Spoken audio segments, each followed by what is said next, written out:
ഒരാൾ റെയിൽവേ സ്റ്റേഷനിലേക്ക് പോകുവാനായി ഒരു ടാക്സിയിൽ കയറി. യാത്രക്കിടയിൽ മുന്നിൽ സഞ്ചരിച്ചിരുന്ന കാർ സഡൻ ബ്രേക്ക് ഇട്ടു.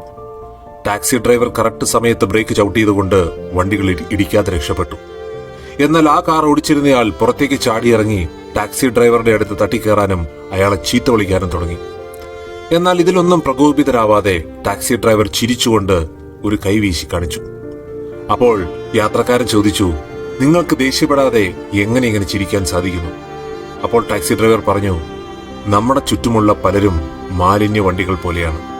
അവരുടെ മനസ്സ് നിറയെ മാലിന്യമാണ്, ദേഷ്യമാണ്, നിരാശയാണ്, വിദ്വേഷമാണ്. ഈ മാലിന്യം കുന്നുകൂടുമ്പോൾ അവർ അത് കളയാനുള്ള ഇടം തേടുന്നു.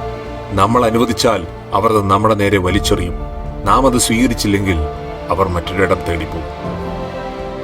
അതുകൊണ്ട് ആരെങ്കിലും നമ്മോട് ദേഷ്യപ്പെട്ടാൽ, മോശമായി പെരുമാറിയാൽ അവർക്ക് തിരിച്ചൊരു പുഞ്ചിരി മാത്രം കൊടുക്കുക. അവരുടെ ഉള്ളിലുള്ള മാലിന്യം നമ്മളിലേക്ക് വലിച്ചെറിയാൻ നമ്മൾ അനുവദിക്കാതിരിക്കുക.